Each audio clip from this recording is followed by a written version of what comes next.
The rain that fell on the morning Cecily Marsh returned to Aldenmere was the same color as the day she had left it. Gray and patient, settling into the gravel of the carriageway with the quiet persistence of weather that has nowhere else to be. She had stood in this rain once before, 6 months prior, with her portmanteau at her feet and no carriage summoned, and the door of the dower house already closed behind her. She had stood very still as she had learned to stand in the years since her father died, and she had not looked back at the windows, and she had walked to the lane. Now she arrived in a hired chaise, because she could afford a hired chaise, and the dower house sat at the far edge of the Aldenmere grounds exactly as it always had. Its stone face the color of old pewter in the rain, its iron gate shut over the garden she had tended, its gutters dripping in even intervals from the south corner she had asked 3 times to have repaired. Cecily Marsh descended from the chaise onto the gravel and stood before the gate and reached into her glove for the small brass key she had never returned. She had not been certain when the solicitor, Alderspeech, first laid the conveyance documents on the table that this was real. A deed. 2 deeds, in fact, among the properties left to her by her uncle, Mr. Deega, Ferris Marsh, whose death had reduced the number of people in England who considered her worthy of a letter to precisely 1, and that person was herself.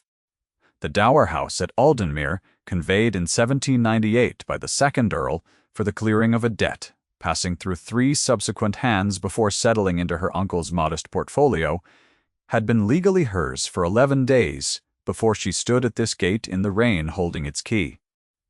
She put the key into the lock, she heard the tumblers release, she let herself in. If you have ever wondered what it feels like to walk through a door you once dusted, to stand in an entry hall whose flagstones you once polished on your hands and knees because the housemaid assigned to the task was ill and there was no one else, to rest your hand on a wooden balustrade you once wrapped in fresh linen for a lady who never thanked you for it, then you understand something of what she felt in that moment. Not triumph, nothing so loud as that. Something quieter and stranger. The specific sensation of a shape being returned to its original alignment after years of being held at an angle. She had dusted this roof. Now she owned it. The season in which Cecily had served as governess at Aldenmere Hall had begun in the February of that year, cold and purposeful, when she entered an advertisement placed by Lady Osworth, the Earl of Aldenmere's mother, for a woman of education and discretion to govern 2 young cousins brought into the household following their parents' deaths. Cecily was 22 and held a recommendation from the Reverend Mr. Thornby of her parish, and she spoke adequate French, and she did not have any better offers. She had known, walking up the Aldenmere Drive for the first time, that she was being evaluated from the windows. She had kept her back straight and her eyes forward, and had presented herself to Lady Osworth in the morning room with the steadiness she had practiced in the mirror of her uncle's spare room the night before. Lady Osworth had looked at her with the particular gaze of a woman accustomed to deciding things at a distance, a surveying gaze that measured and priced and found Cecily exactly adequate for the purpose, no more. She had met the 2 young cousins, Nan and Thomas, on her first afternoon. They were 7 and 9, respectively, recently arrived from a house where the adults had been too preoccupied with dying to think much about children, and they greeted her with the wariness of people who have already learned not to attach themselves to arrangements that do not last. Cecily had sat down on the schoolroom floor beside Nan, without asking permission of anyone, and had begun to describe the properties of beetles in a voice as ordinary as weather. And within 20 minutes Nan had her head on Cecily's knee. Thomas held out 3 more days before he began reading to her from a book he had carried from his parents' house, and not opened since the work was demanding and the household was not warm. Lady Osworth governed Aldenmere with the authority of a woman who had long since concluded that her judgment was the most reliable instrument in any room, and she was not wrong that it was reliable, only that it was occasionally insufficient. She was not unkind to Cecily in any way. She would have been able to name. She simply did not see her. In the way that a person does not see a chair she has used every day for 20 years. Lord Edward Vane, the Earl of Aldenmere, was away in London for the first 6 weeks of Cecily's tenure. He returned in late March, and she knew he had returned because the household shifted its weight, the way a house does when its principal person walks back into it. She did not meet him directly for another 4 days. When she did, it was at the end of a corridor, and he was coming from the direction of his study with papers under his arm and looking at them rather than at the hall. And he nearly walked into her, and arrested himself at a distance of perhaps 2 feet, with a quality of stillness she had not seen in a man before, as if stopping were something he did with his whole body, rather than just his legs. He looked at her. His eyes were gray-green, and the outer corners turned down slightly, and he had the expression of a man who has been thinking very hard about something difficult and is now looking at something that does not fit into the difficult thought. "Miss Marsh," he said, which told her that he had been briefed. His voice was low and precise. "My lord," she said, and stepped to the side so he could pass. He passed. 3 steps beyond her he paused, and said without turning, "Thomas is reading again." Mrs. Cook mentioned it. He went on down the corridor, and did not look back. She did not know what to do with that. She put it away. For 6 weeks, Cecily learned the texture of Aldenmere. She learned that the south corner of the dower house, which Lady Osworth used occasionally as a guest residence, had a gutter that needed clearing, and that no one would clear it without being asked directly. She learned that Mrs. Patience Cook, the housekeeper, was a woman of precise loyalties and warm practicality, who noticed everything and said very little, and who began leaving a cup of tea on the schoolroom windowsill on Thursday mornings without ever acknowledging that she had done so. She learned that Lord Edward walked the upper gallery every evening between 9 and 10, and that if she happened to be in the passage below, she could hear his footsteps overhead like a metronome. She did not think about him more than was natural. She thought about him in the way one thinks about a fire in a room one does not own. It is warm, and it is not yours, and you know precisely both things. The dismissal came without warning, on a Thursday in late April, when Lord Edward was again in London. Lady Osworth called Cecily to the morning room and told her with the careful economy of a woman delivering an unpleasant verdict she considers already obvious, that the arrangement had concluded. The debt Cecily's father had left upon his death, newly surfaced in public record through a creditor's proceedings, had rendered her presence at Aldenmere a social embarrassment. Lady Osworth did not use the word unsuitable more than once. She did not need to. Cecily said, "I see," because she did see, and because she had understood since she was 14 and her father's business began to fail that the world would eventually choose a reason to put her outside it. She was given an hour to pack. No carriage was offered. It was raining when she walked to the lane. She did not write to Lord Edward. She had no occasion to write to the Earl of Aldenmere. She was a governess, and she had been dismissed, and that was the precise end of what she was to him, if she had been anything at all. Her uncle was kind to her in the way of a man who has few remaining connections and suddenly needs someone to keep his correspondence in order, and she was grateful for that, and she took the spare room, and 6 months passed, and then he died. And then Mr. Fursh, Aldous Beach, who had been her uncle's solicitor and was now briefly hers, read her a list of properties and said, at one point, that the conveyance chain was somewhat unusual on the second item, and did she happen to know the dower house at Aldenmere, and she sat very still and said that she did. On the 4th morning after Cecily's arrival at the dower house, the Earl of Aldenmere arrived at the garden gate on horseback, alone at a time of day when he would have had every reason to assume she was either at market or indoors. He had papers under his arm, as he always seemed to have, and he came with the air of a man who has prepared something to say, and is not yet certain whether he will need to say it at all. He found her in the garden instead, not in the receiving room where he had presumably expected her. He tied his horse at the gate and opened it, with the ease of long habit, and came 3 paces into the garden, and saw her standing at the old rose arbor with a pair of pruning shears and 3 cut stems at her feet, and 1 very long thorn scratch across the back of her left hand, which had gone pink and was beginning to sting. They regarded each other across 12 feet of overgrown gravel. "Miss Marsh," he said. "My lord," she said. She did not put down the shears. He looked at the arbor which she had been working on for an hour, and at the scratch on her hand, and at the pile of cut stems, and at her face, in that order.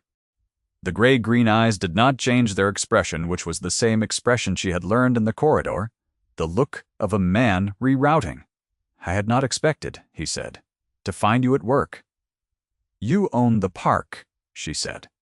"This is the garden. I own the garden." Something shifted in his face then, not quite to humor, and not quite to anything. She had a name for. He inclined his head.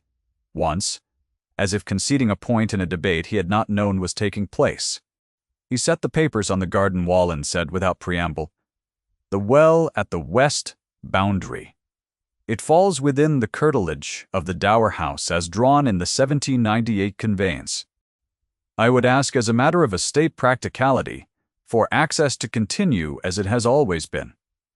"Of course," she said. "Thank you." He did not immediately retrieve the papers. He stood with his hands at his sides and looked at the arbor again. "It was always neglected," he said, "even when my mother used the house. She found roses untidy." "They are untidy," Cecily said. "That is not a reason to neglect them." He looked at her then properly, in the way he had not allowed himself to do, and she felt it the way one feels the change in temperature when a cloud passes from before the sun. Her pulse did something she chose not to acknowledge. He took the papers from the wall and left. The neighborhood made its assessment of Cecily's return within a fortnight. Lady Osworth had ensured that much. She had called on Mrs. and Peel at Hartmore, and on the Mrs. Crane at the rectory, and had mentioned with the precise delicacy of a woman spreading truth she has seasoned, that the new occupant of the dower house was a former servant of the family, who had come into a property through an arrangement that was, one thought, rather too convenient to be entirely above question. She had said it to her nephew Percival Whitmore first, in the Aldenmere drawing-room the afternoon after she received Cecily's letter of introduction. "A charity case in good linen," she had said, with the tone of a woman offering an explanation of something that has been puzzling the room. "We must simply manage it carefully until the legality can be examined." He nodded, as he usually did when his aunt spoke, which had made him very agreeable company for 39 of his 41 years, and had taught him almost nothing else. What Lady Osworth had not accounted for was that the neighborhood, which had known Cecily during her 6 months at the Hall, and had mostly thought well of her in the vague way that people think well of a person they have had no occasion to think ill of, found the situation rather interesting. That is to say, several of its members were not entirely certain Lady Osworth's account was the only account available, and the Earl, meanwhile, was returning to the dower house garden. He came twice more in the week following their first meeting, each time with a practical reason, once regarding the drainage easement, once regarding a notation in the 1798 survey that affected the back boundary line. Each time he found her occupied. Once she was writing letters at the garden table, her back straight and her penmanship precise, pausing to turn a phrase, with the focused expression of someone composing something that mattered. Once she was reading aloud to a small girl, the daughter of the dower house's former groundskeeper, who had arrived at the garden gate with a cut knee, and been attended to, and then apparently decided to stay. The third time he came, he did not come with papers. He came in the late afternoon when the light was low and gold along the stone wall, and he stood at the gate for a moment before opening it, because she had not seen him yet, and he did not immediately make himself known. She was trimming the south edge of the rose arbor, and she was singing very quietly, something without a distinct melody, more a pattern of sound than a tune, the kind of singing one does when one is alone and has forgotten to be careful. He stood at the gate for some time. She heard him eventually, or felt him, some awareness that the garden's quality of attention had changed, and she turned, and he was there, with his hand on the gate latch and no papers at all. She did not ask what he wanted. She waited. "I owe you an account," he said, "of what was told to me after you left." She went still the way she had learned to go, still without stiffening. "You owe me nothing, my lord." "I was told you had found the position unsuitable," he said, "and had departed of your own will." The silence between them was very complete. A bee crossed it and left. "That is not what happened," she said. No, he said. I have understood that it is not. If you have stayed with Cecily this far, then you know what you did not do in that moment. She did not weep.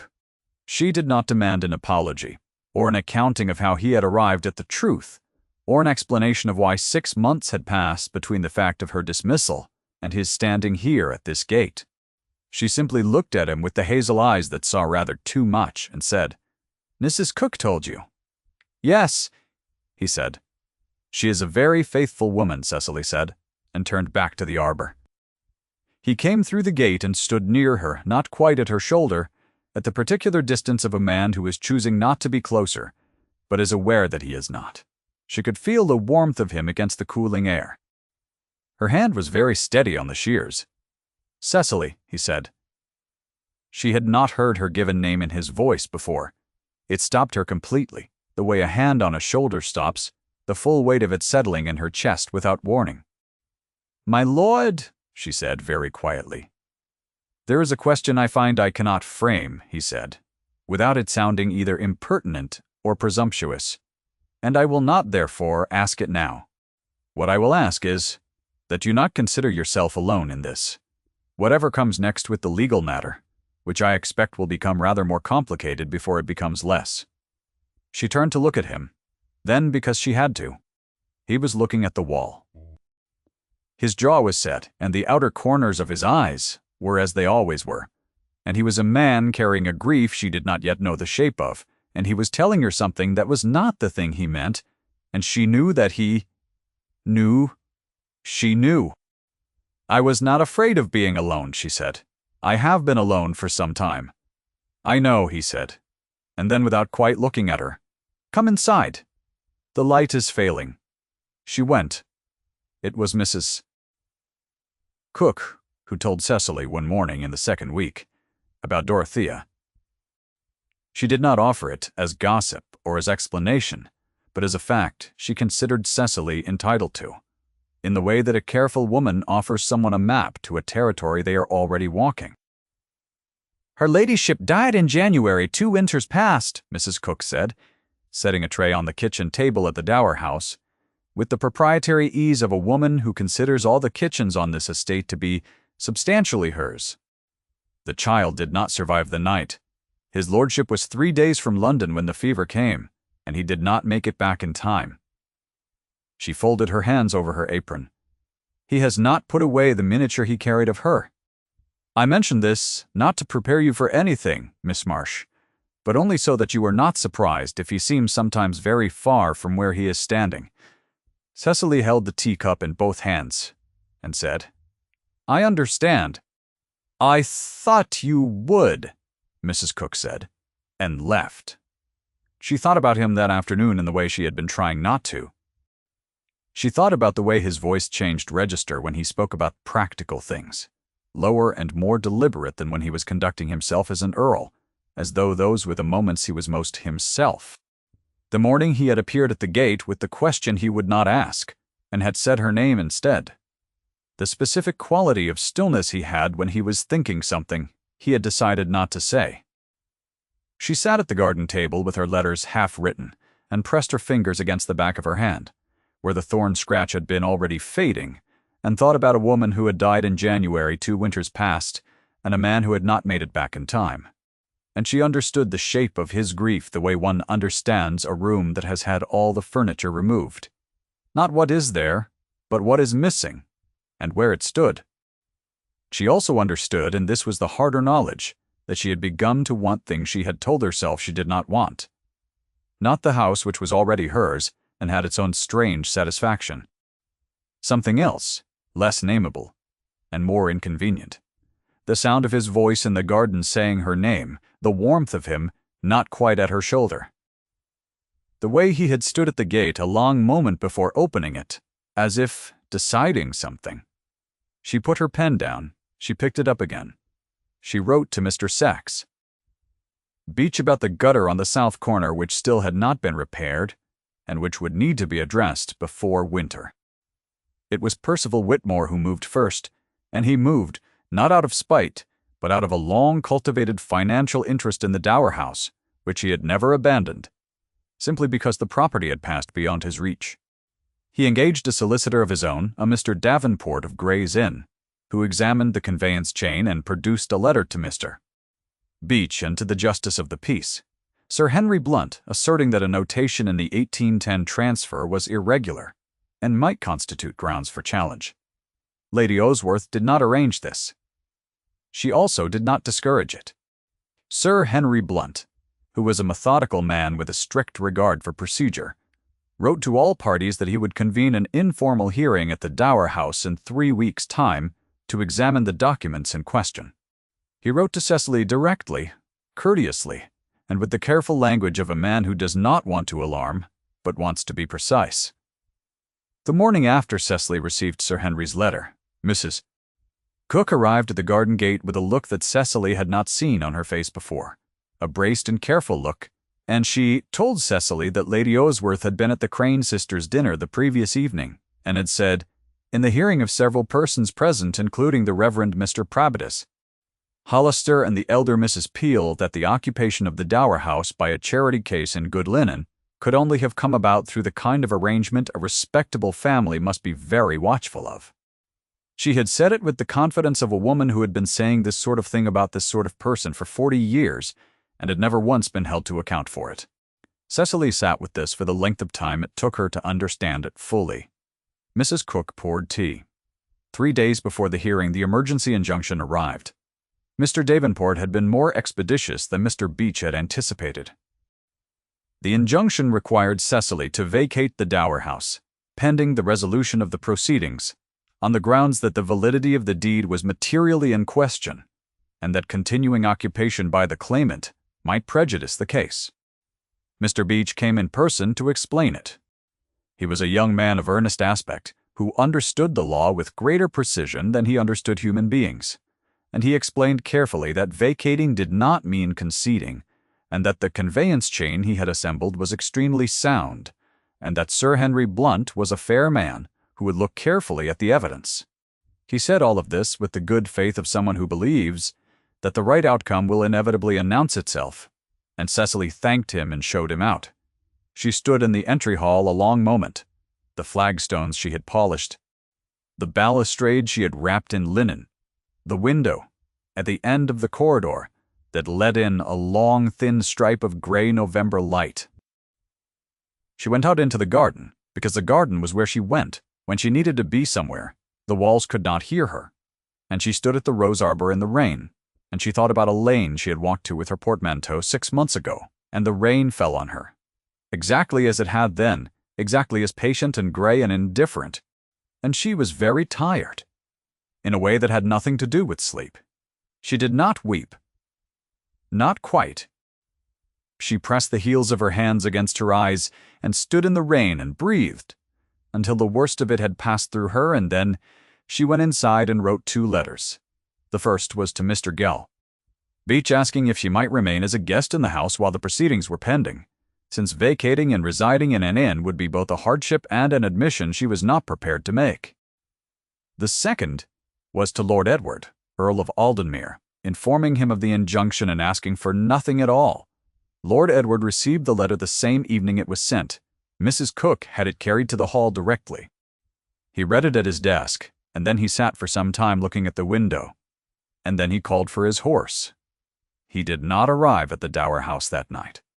He arrived the following morning at the garden gate, at 9:30, in his riding coat with mud on the boots, and Cecily was in the garden still, because she had been in the garden since 7 and had nothing better to do with her hands than work. "You should not have written to me as if informing me of an inconvenience," he said, from the gate. "I did not want to make claims on you," she said. "You did not make a claim," he said. "You stated a fact and asked for nothing," which is the particular kind of communication that asks for everything. He came through the gate. He stood across from her at the same distance as before, and he was not performing composure, so much as wearing it as a man wears something he has had on too long. "I have spoken with Mr. Beach. The conveyance chain is entirely sound. I have also spoken with Sir Henry Blunt." She waited. "I told him," he said, "that I intended to give evidence at the hearing." In my capacity as the Earl of Aldenmere, who holds the original estate records from 1798, and whose archivist can produce the original conveyance instrument, signed and sealed, which makes the notation in question quite legible as a standard shorthand of the period, and not an irregularity at all. She looked at him. "My mother arranged your dismissal," he said. "I did not know that until 3 weeks ago, and I should have understood it sooner, and I am sorry that I did not." His voice was level and direct, the way it always was.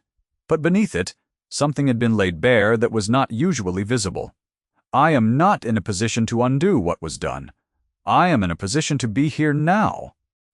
Her chest did something she had no words for. She pressed her fingers against the scratch on her hand.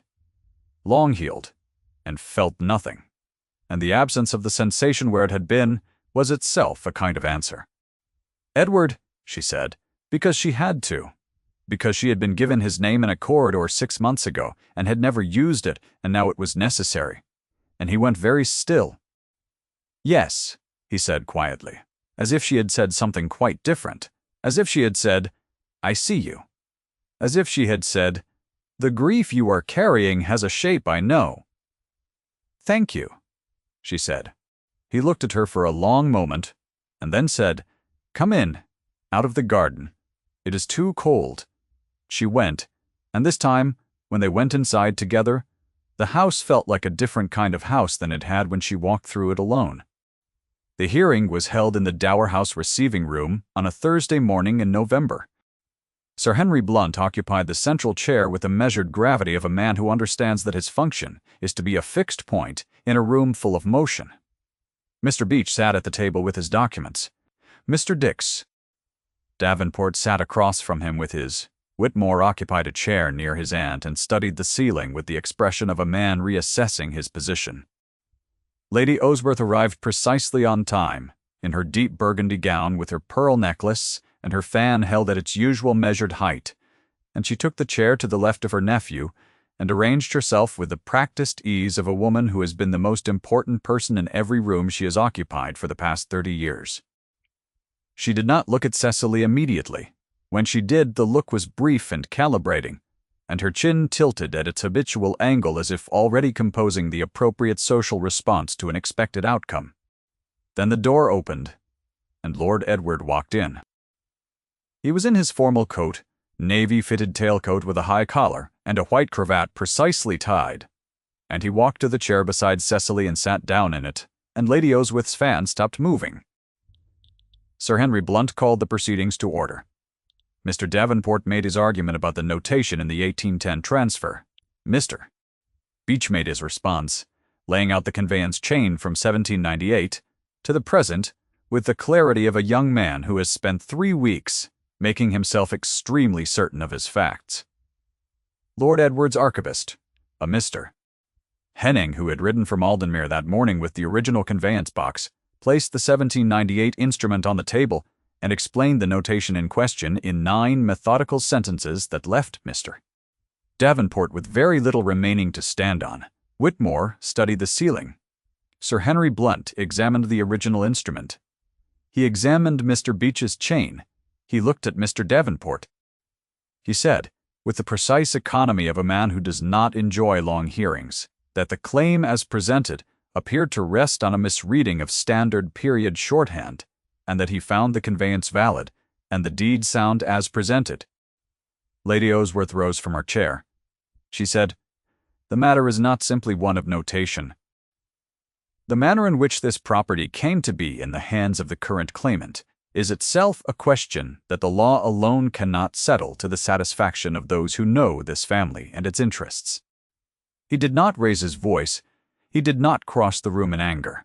He crossed it in 3 measured strides, as a man crosses a room towards something he has decided about. And he stood beside Cecily and looked at his mother across the width of the table and the width of everything else, and he said, "Miss Marsh does not vacate. She receives. The house is hers." The room was very quiet. Lady Osworth looked at her son. Her chin was still tilted.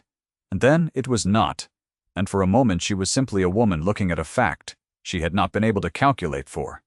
Her fan closed with a small sound, the only sound in the room, Whitmore said, "Well?" and then said nothing else. Sir Henry Blunt wrote something in his record.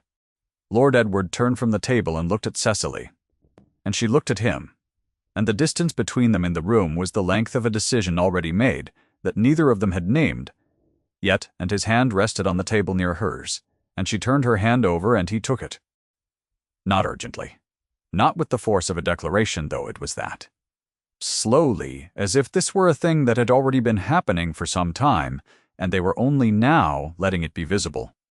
She felt the warmth of his hand against the cool of hers, and the brass key was in her palm between them, the small, familiar weight of it. And his thumb moved once across her knuckles, as if finding something he had been looking for. Sir Henry Blunt closed his record and rose and offered his congratulations to the rightful owner of the Dower House, and shook Mr. Sept. Beech's hand, and collected his coat and hat from the footstool, and let himself out with the purposeful economy of a man who has fulfilled his function. Mr. Davenport and Whitmore departed in short order. The receiving room emptied until only 3 people remained in it: Cecily, Lord Edward, and Lady Osworth, who had not yet moved. She stood at the far side of the table with her closed fan and her pearl necklace and her habitual authority, and she looked at her son, and something in her expression was the expression of a person recognizing, not with pleasure, but with the particular resignation of a very intelligent woman, that a conclusion she had been preventing had simply arrived. Anyway, she looked then at Cecily. A long look, not hostile and not warm.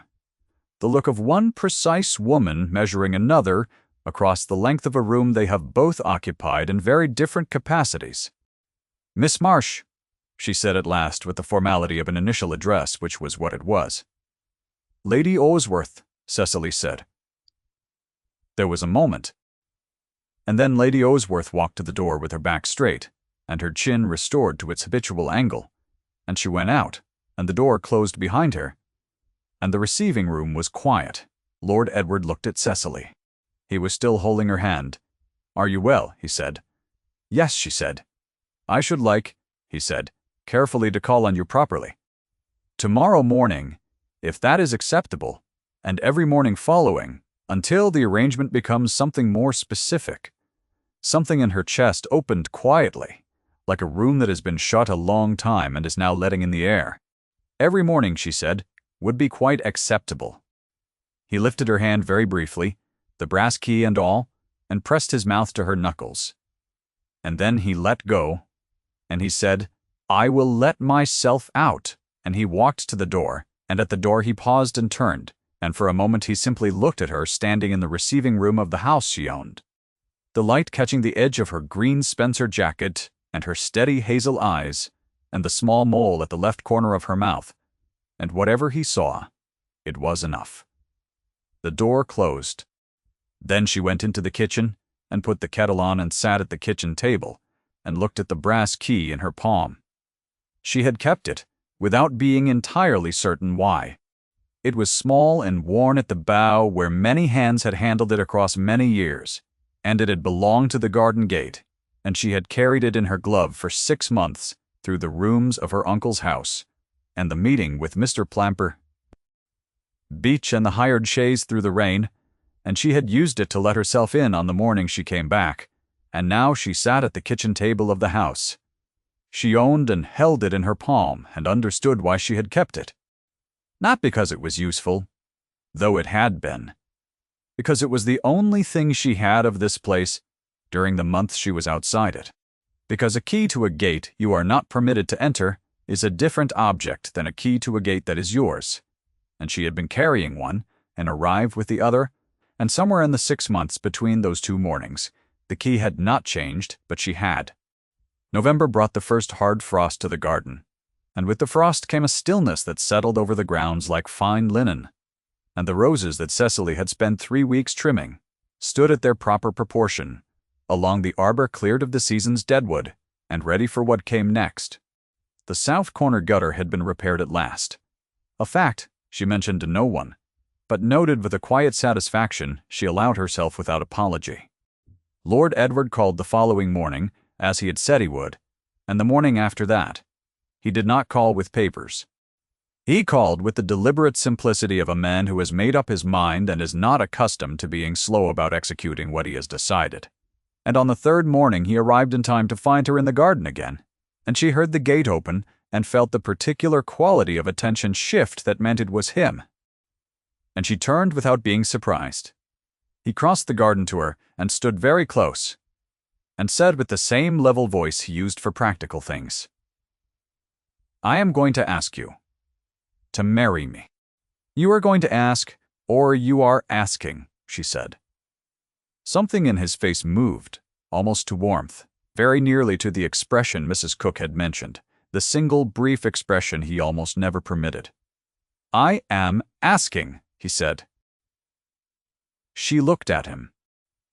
The gray-green eyes and the faint indentation at the bridge of his nose and the dark hair with the wind in it and the jaw that was set even when he was not trying to be composed, which was simply the shape his grief had grown into, and the knowledge that inside his breast pocket, if she looked, she would find a miniature of a woman who had died in January, 2 winters past, and whom he had loved and lost, and would always have loved and lost.